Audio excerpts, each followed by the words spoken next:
We are going to take a look at a ProLine ProCut DMV-210 vertical V-notch saw.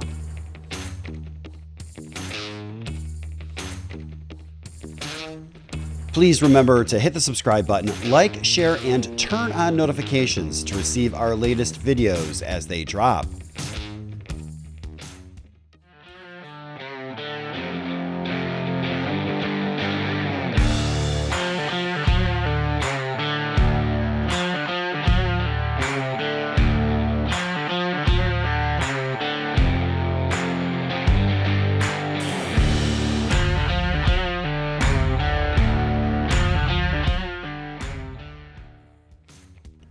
This ProCut DMV-210 is a vertical V-notch saw with offset blades for minimum scrap 45-degree cutting.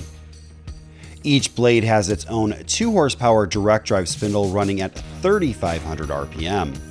The maximum blade capacity is 15 inches, while the maximum cutting capacity is 5.5 by 3.25 inches. There are 2 horizontal clamps. This machine has foot pedal clamp actuation and 2-hand cycle start.